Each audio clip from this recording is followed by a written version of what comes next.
I've been trying to do it right. I've been living a lonely life. Hello, and thanks for joining me for another review. Today we have the Lenovo Yoga Tab 3 10.1 inch tablet. It has a 1280 by 800 resolution screen, and the processor is a Octacore processor with 1.3 gigahertz, and it also has 1 gigabyte of RAM. This is going to be a little long for review because there's several things about this tablet that I love, and there's several things that just annoy the hell out of me, and I want to be somewhat thorough, so I'll try not to be too long-winded, but let's go ahead and get into it. This has two ports on it. One is the 3.5 millimeter headphone jack and the micro USB charging port. This charging port also can be used with a mouse. If you have an adapter like this one right here, you can plug it in and it'll give you a full-size USB 2.0 port, and you can read USB thumb drives. You can get external hard drives that you can read. You can also, I have a wireless mouse and keyboard that I plugged into it, and it worked just fine. You have the volume rocker up and down. On the back, you have just the standard matte black finish, and with the logo. You'll have a button here that releases the tripod part, so you can set it at different angles, and I find that this works very well. It's good and stiff, so you can pretty much set it at any angle that you want. Also on the back, after you lift the platform here, there's a little door right here that you can put a micro SD card. On the front of the tablet, you have, at the bottom, you have your stereo speakers, and they sound really great. I'm really impressed with the speakers on this. That it just blows you away. On the front also you have your 8 megapixel camera. Now this camera, they said it was front and back, and I wasn't quite sure how they did that, but the camera swivels. So if you watch, if you push down, the camera will swivel and you can get it all the way to the back. I've noticed that the camera doesn't swivel from front to back in one continuous motion. When it gets about halfway in the middle, you'll see the screen flip, and then it'll show the back part of it. Not really, it's nothing to worry about or anything like that. You're still getting the same resolution, 8 megapixels. It's just, you know, I guess it's its way of transitioning from front to rear. But I noticed the camera also will go just slightly into the case, and I'm not sure why they would let it do that, because it puts it off of a different angle whenever you're trying to look at it. So you have to adjust it to where it's just a little bit further out, and then you'll get a better picture. On the end, you have the power button, and that's pretty much it with the outside of the case. It's very minimalistic. So let's go ahead and power it up, but first let me go ahead and pop out the kickstand on the back, and then that way it'll be easier for me to show you. So once you get it out, it's really tight, so you're able to pose it in multiple positions. Let's go ahead and turn it on. The screen on this, like I said, is 1280 by 800, and it is high def, and it's really nice. I really like it. It's very, very bright. The angles, viewing angles, are really nice. I was very impressed with that. The speed.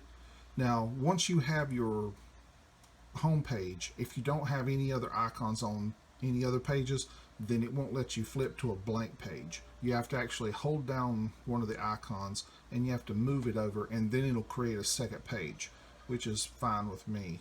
If you want to change the background, add widgets or anything like that, you can't do it from the setup menu or the other menu. You know, some of the icons are available in this one on other Android operating system. This is running 5.1 Lollipop, and if you keep scrolling, but this one doesn't have that option. The only way that you're able to add widgets is if you actually hold down on the screen, and then you get your wallpaper, your lock screen, and here's your widgets. You can also go back to settings and then your apps, and all that does is just allow you to drag apps back out onto the screen. Let me mention a few fails with this. The first fail is quite obvious. It comes with 1 gigabyte. This is a 10.1 inch screen with an octa-core processor, and it only has 1 gigabyte of RAM. I mean, that's just, to me, that's just insane. I mean, you use most of that up just with the processor, and I mean, this should have had at least 2, you know, if not 3 gigabytes, but not sure why they skimped out on that. It's not like it's very expensive. They could have done that very cheaply, and you know, and it would have been such a better machine. And that's one of my biggest gripes, is just the low RAM. Also too, this one has some kind of something going on the screen. I'm not sure exactly what it is, but all this area over here and over here, and then when it's in portrait mode, also above these buttons right here, there's space that you can't use. I mean, it's the only time all of the screen is being used is either if you're on a website or you're watching a movie through Netflix or some other thing like that, YouTube. But these areas, you can't move anything over there to it. They're just wasted space. If I want a 10.1 inch tablet, I want to use the entire space of this tablet. And I don't like this little grid thing that they have. I mean, it's just ridiculous. You can see it. There's like a faint little area around here. It's like, this is where this icon's going to go, whether you like it or not. I mean, I can move it anywhere in this area, but that's it. You know, let's waste this space over here for some weird reason.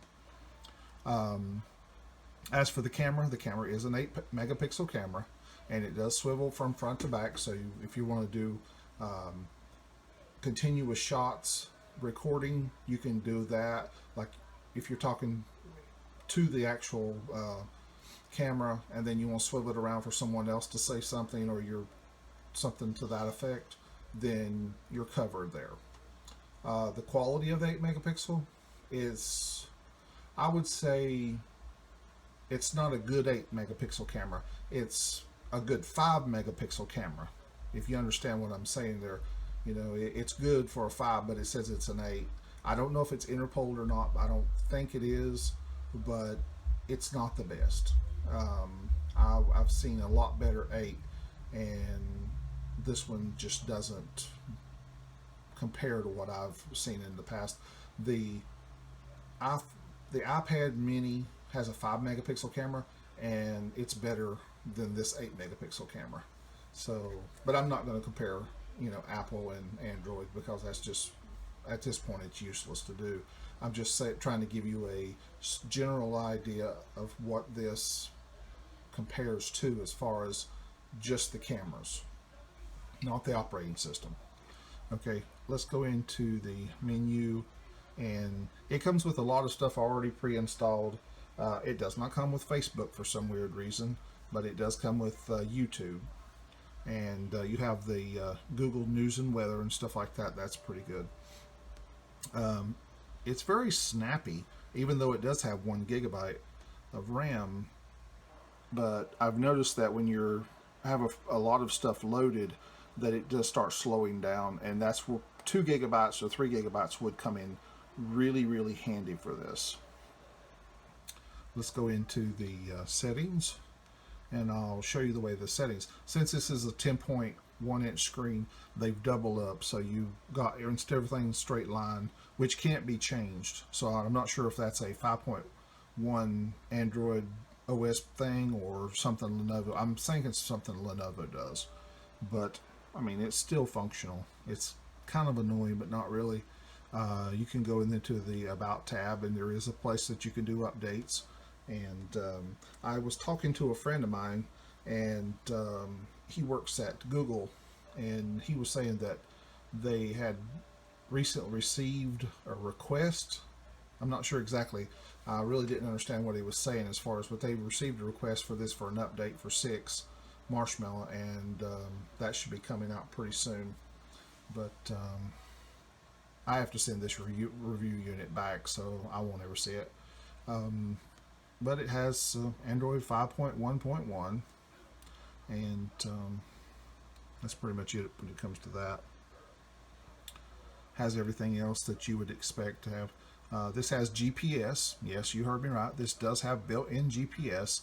So programs like the maps, you'll be able to download the map data, and when you don't have any service or anything like that, Wi-Fi, then you'll be able to use that. And since you already have GPS built in, this does have 802.11 B, G, and N. I was sort of disappointed that it didn't have AC, and it also does not support. It does not support the 5 gigahertz. It's only the 2.4, and which is fine. I mean, that's pretty much a standard anywhere. But I have 5 gigahertz at home, and I noticed that it's runs a lot smoother on my phone when I'm hooked up to that. And I can always tell. I mean, it'll switch back and forth between the 2.4 and the 5 on my iPhone, and I can tell when it does that. And I would like that to be on a tablet, especially something this new. Let's go ahead and go back to the home screen. This widget is Yahoo Weather. Was not available when I opened it up. I had to install that. It does not have its own weather app, so that's another minus. It should have had, but it doesn't. Everything else I've pretty much, it did come with Netflix. The file manager, I had to download this one. It did not come with a file manager, which is another negative. At this point, all Android systems should come with a file manager. I mean, that's just a given. I don't know if I gave the speakers enough credit. I was very, very happy with the speakers on this. They are just, they're in stereo, and they're the best speakers I've ever heard on a tablet, period. I mean, Apple or any of the other tablets don't even come close to these speakers, unless you're going for maybe the Pro. This one also has it has a special built-in. It's got Dolby Atmos, and it has a lot of settings that you can do for this. And I was hoping that instead of having, it has movies, music, games, voice, and then you can do custom 1 and 2. I was hoping it would do more of the for graphic equalizers like dance, pop, hip hop, and stuff like that, but it didn't. It just broke it down. So when you put it in music, then you can mess with it. But I would still rather have the actual, like dance, hip hop, where you would automatically just pick what you wanted. But unfortunately, that's not gonna be available in this one. Maybe in the upgrade or something like that. But I think Lenovo did a lot of its own, imprint on this, for lack of a better word. But I'm trying to think, what are some other things that I could say that this would give it a little bit better review. I think this is an awesome tablet that just doesn't cross the line. I hope that makes sense to you, because when I pick something up and it feels this good, I mean, this thing feels solid. I mean, it's not cheap in the least. I mean, it's completely worthy of a place right beside of the high-end tablets. And this one sells at Walmart. I think it's on sale right now. You can pick it up at Walmart for $1.99. Now this is a high-end tablet for $1.99, but then it comes along and it's missing the RAM, and it's heavy too. It's 1.5 pounds. I mean, it's 200 grams heavier than the largest iPad, the iPad Air 2 Pro. And I just don't understand why it needs to be so heavy. I mean, I guess this part right here has the battery in it, and the battery life on this is exceptional. It's 18 to 20 hour battery life. I haven't really tested that part of it because I had to take it some places and I wanted to make sure it was good and charged, so I haven't got to that point. But I'm going to go ahead and say that it's around 18 hours. They say 20, but I say about 18 if you add up all the times I've had to charge it and at the percentages that I charged it from. But anyway, this is the Lenovo Yoga Tab3 10.1 inch tablet, and my review. And if you can think of anything that I missed, please go ahead and put it in the comment section. I'll try to go back over it and read it and give you an answer for it. If you haven't subscribed to my channel, please subscribe and give me a thumbs up. And I hope everyone has a great day. Thanks. Bye.